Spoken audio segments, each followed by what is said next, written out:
Okay, for 14 on this sheet,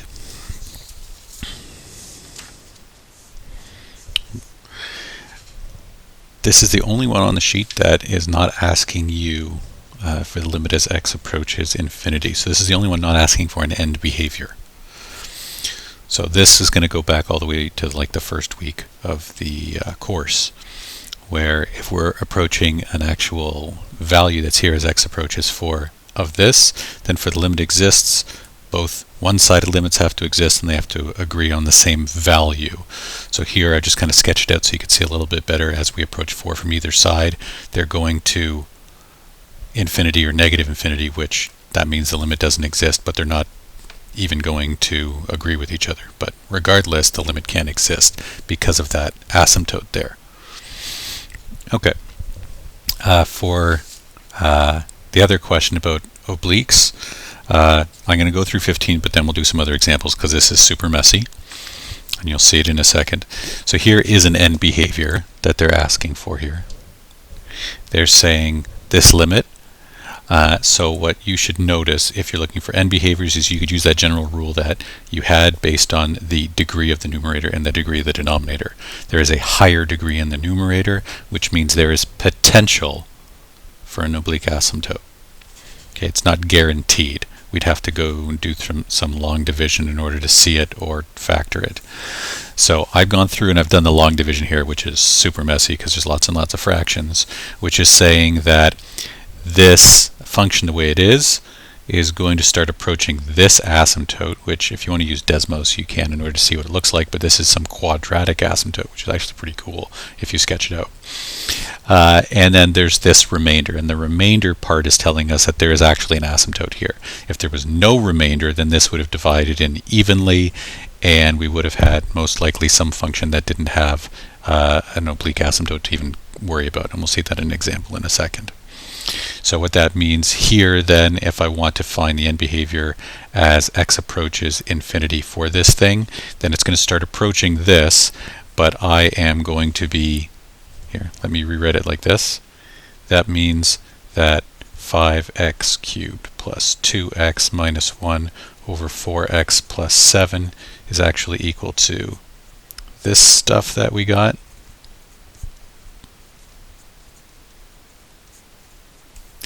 And then we're adding 1475 over 16 4x plus 7s, because that's our remainder that's there, which means as we go towards infinity, the function is going to start looking more and more and more like this, because this is kind of the dominant part, and then this is going to become less significant as the denominator grows and grows and grows and grows.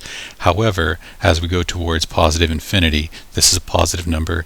This is going to still be a positive number, so this thing's going to shrink towards 0 but still be positive. So we're going to be adding a little tiny bit onto the dominant part, and if we're adding something, it's a little bit more, so that means that we're going to be on top of the asymptote, so we're approaching it from above. Okay, so that's for that one. Another example of this stuff, just to give you some maybe more clarification. Here I just wrote this out real quick. Determine oblique asymptotes and the end behaviors for each function. So let's say for this one I have a higher degree in the numerator than the denominator, so I have potential for an oblique. So I've done my long division. It came out with a remainder, so I know I have an oblique that's going on here. I rewrote the division statement that said my function that could be written like this, I'm going to rewrite it like this in terms of finding obliques, which means this is the oblique, that's the dominant part, and then the remainder that's here, this is going to become less significant but tell us whether we're approaching from above or below, and don't forget the restriction.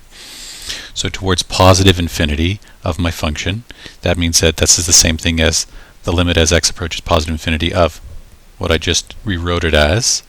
And then I could use one of my limit properties to kind of separate this stuff, which says that this is going to be as x approaches infinity, it's going to start looking more and more like this, even though I know this is essentially, if I wanted to do like that kind of weird direct substitution method, that this would be going to infinity. I don't really care about that right now. I know that my function is going to start behaving more like this. And then this, as x approaches infinity, this piece here, that denominator is going to grow without bound, and it's going to be a positive over a positive, so it's going to shrink to 0 because the denominator is growing, but it'd be a positive number, which means that my function is going to start approaching this, but subtract a little bit of it. subtract a little positive number. And if I'm subtracting, I'm approaching from below.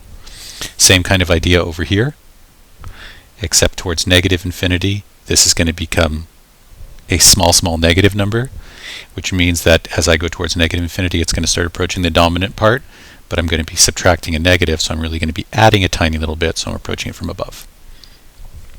Okay. This one also has the higher degree in the numerator than the denominator, but if I try my long division, this comes out with a remainder of 0, which means this thing was factorable to begin with, which you hopefully can see because I chose a pretty easy example, that this is my function if I factored it and then canceled, which means my function only looks like this, but with a restriction because there's that hole that's there. So this doesn't have any asymptotes whatsoever. No oblique, no horizontal, and it doesn't even have a vertical one.